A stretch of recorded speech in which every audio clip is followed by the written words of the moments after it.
He'll have plenty of company. He won't be lonesome. Our four, and my niece and nephew from Montreal are visiting us. What one doesn't think of, the others do." Big, sonsy, jolly Mrs. Dr. Parker smiled expansively at Walter, who returned the smile somewhat aloofly. He wasn't altogether sure he liked Mrs. Parker, in spite of her smiles and jollity. There was too much of her, somehow. Dr. Parker he did like. As for our four, and the niece and nephew from Montreal, Walter had never seen any of them. Lowbridge, where the Parkers lived, was 6 miles from the Glen, and Walter had never been there, though Dr. and Mrs. Parker and Dr. and Mrs. Blythe visited back and forth frequently. Dr. Parker and Dad were great friends, though Walter had a feeling now and again that Mother could have got along very well without Mrs. Parker. Even at 6, Walter, as Anne realized, could see things that other children could not. Walter was not sure, either, that he really wanted to go to Lowbridge. Some visits were splendid.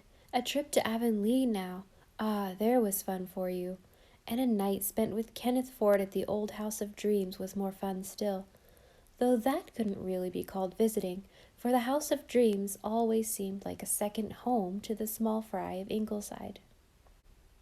But to go to Lowbridge for 2 whole weeks among strangers was a very different matter. However, it seemed to be a settled thing. For some reason, which Walter felt but could not understand, Dad and Mummy were pleased over the arrangement. Did they want to get rid of all their children? Walter wondered rather sadly and uneasily. Jem was away, having been taken to Avonlea 2 days ago, and he had heard Susan making mysterious remarks about sending the twins to Mrs. Marshall Elliott when the time came. What time? Aunt Mary Maria seemed very gloomy over something, and had been known to say that she wished it was all well over. What was it she wished over? Walter had no idea, but there was something strange in the air at Ingleside. "I'll take him tomorrow," said Gilbert. "The youngsters will be looking forward to it," said Mrs. Parker. "It's very kind of you, I'm sure," said Anne. "It's all for the best, no doubt," Susan told the shrimp darkly in the kitchen.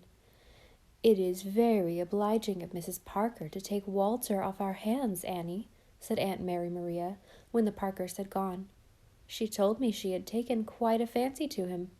"People do take such odd fancies, don't they? Well, perhaps now for at least 2 weeks I'll be able to go into the bathroom without tramping on a dead fish." "A dead fish, Auntie?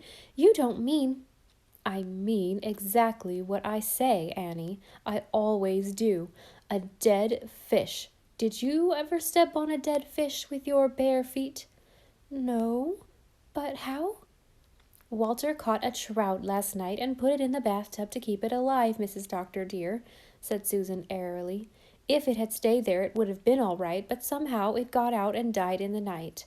Of course, if people will go about on bare feet—" "I make it a rule never to quarrel with anyone," said Aunt Mary Maria, getting up and leaving the room.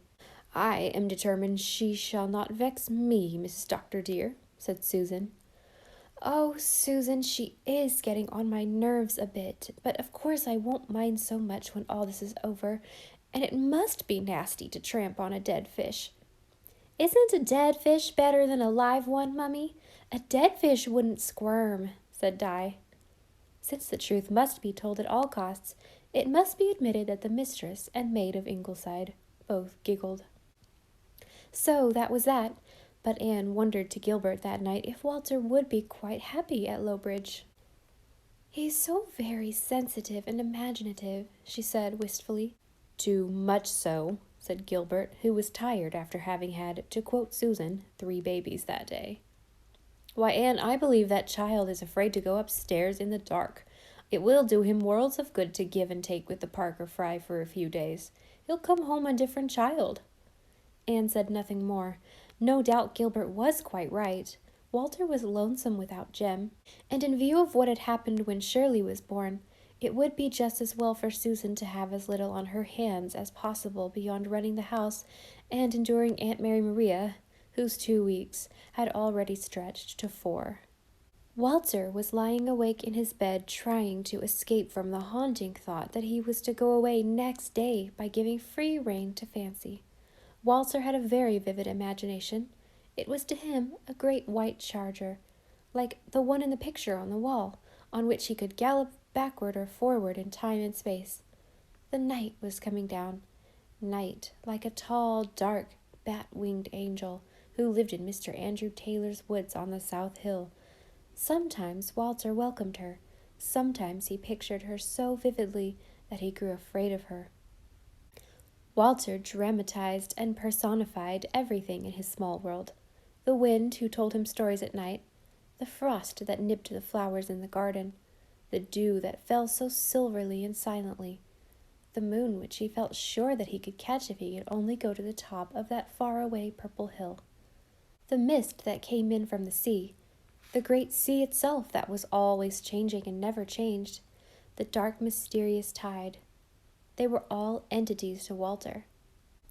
Ingleside and the hollow and the maple grove and the marsh and the harbor shore were full of elves and kelpies and dryads and mermaids and goblins. The black plaster of Paris cat on the library mantelpiece was a fairy witch. It came alive at night and prowled about the house, grown to enormous size. Walter ducked his head under the bedclothes and shivered. He was always scaring himself with his own fancies. Perhaps Aunt Mary Maria was right when she said he was far too nervous and high-strung, though Susan would never forgive her for it.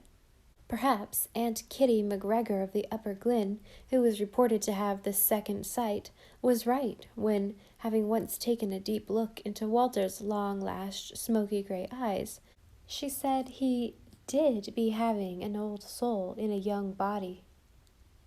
It might be that the old soul knew too much for the young brain to understand always. Walter was told in the morning that Dad would take him to Lowbridge after dinner. He said nothing, but during dinner a choky sensation came over him, and he dropped his eyes quickly to hide a sudden mist of tears. Not quickly enough, however. "You're not going to cry, Walter?" said Aunt Mary Maria, as if a 6-year-old mite would be disgraced forever if he cried. "If there's anything I do despise, it's a crybaby, and you haven't eaten your meat." "All but the fat," said Walter, blinking valiantly but not yet daring to look up. "I don't like fat." "When I was a child," said Aunt Mary Maria, "I was not allowed to have likes and dislikes." "Well, Mrs. Dr. Parker will probably cure you of some of your notions. She was a Winter, I think. Or was she a Clark? No, she must have been a Campbell. But the Winters and the Campbells are all tarred with the same brush, and they don't put up with any nonsense." "Oh, please, Aunt Mary Maria, don't frighten Walter about his visit to Lowbridge," said Anne, a little spark kindling far down in her eyes. "I'm sorry, Annie," said Aunt Mary Maria with great humility. "I should of course have remembered that I have no right to try to teach your children anything." "Drat her hide," muttered Susan, as she went out for the dessert, Walter's favorite queen pudding. Anne felt miserably guilty. Gilbert had shot her a slightly reproachful glance, as if to imply she might have been more patient with the poor lonely old lady. Gilbert himself was feeling a bit seedy. The truth, as everyone knew, was that he had been terribly overworked all summer, and perhaps Aunt Mary Maria was more of a strain than he would admit. Anne made up her mind that in the fall, if all was well, she would pack him off willy-nilly for a month's snipe shooting in Nova Scotia. "How is your tea?" she asked Aunt Mary Maria repentantly. Aunt Mary Maria pursed her lips. "Too weak, but it doesn't matter. Who cares whether a poor old woman gets her tea to her liking or not? Some folks, however, think I'm real good company." Whatever the connection between Aunt Mary Maria's two sentences was, Anne felt she was beyond ferreting it out just then. She had turned very pale.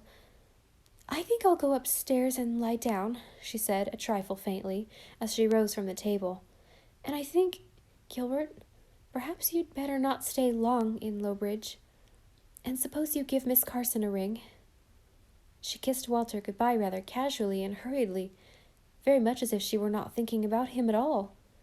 Walter would not cry. Aunt Mary Maria kissed him on the forehead.